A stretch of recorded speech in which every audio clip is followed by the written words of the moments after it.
Aujourd'hui, Pascal, vous voulez commenter la dernière phrase d'Emmanuel Macron. Oui, alors la voici. Il y en a qui, au lieu de foutre le bordel, il ferait mieux de chercher des postes, du travail, il voulait dire. Et là, je ne comprends plus rien. En lisant cette phrase ce matin, je me suis dit, tiens, Sarkozy est de retour. Eh ben non, c'est le monde à l'envers. Autre exemple, hier, Raquel Garrido de la France Insoumise n'a pas payé ses cotisations d'avocate. Moi, je pensais que c'était une info qui concernait Isabelle Balkany. Non, ce sont les insoumis.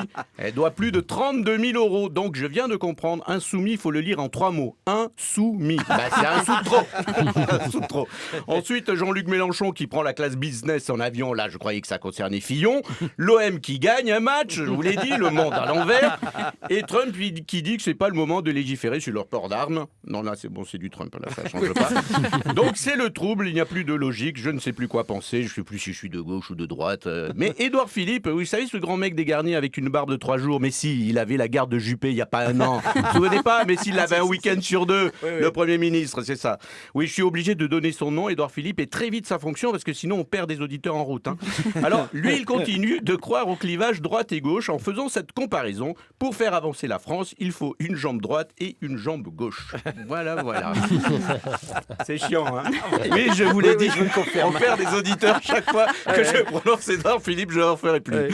Non, mais pas de problème, continuez, allez-y. Allez-y, il y en a. Ah, c'est à moi, d'accord. Oui. Okay. Bon, on va revenir à cette phrase polémique de Macron qui évoque ceux qui foutent le bordel. Et il a déçu Brigitte Macron, qui est aussi son ancienne prof de français, elle qui lui a appris à aimer la littérature, le théâtre. En quelques secondes, pouf, il a tout oublié. Il a employé foutre et bordel dans une même phrase. Foutre et bordel, les mots les plus prononcés par DSK, faut le savoir. La pauvre Brigitte, elle doit se retourner dans sa maison. Dans sa maison, je ne l'ai pas dit.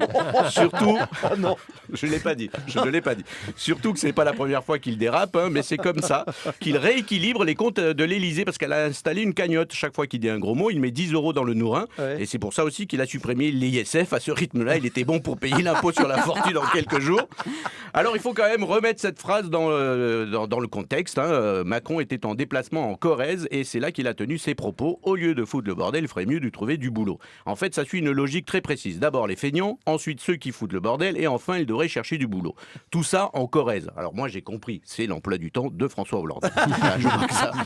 Alors je ne vais pas être de mauvaise foi, je vais vous livrer la phrase exacte. Il a dit au lieu de foutre le bordel, il ferait mieux d'aller regarder s'ils ne peuvent pas avoir des postes là-bas parce qu'il y en a, ils ont des qualifications pour le faire.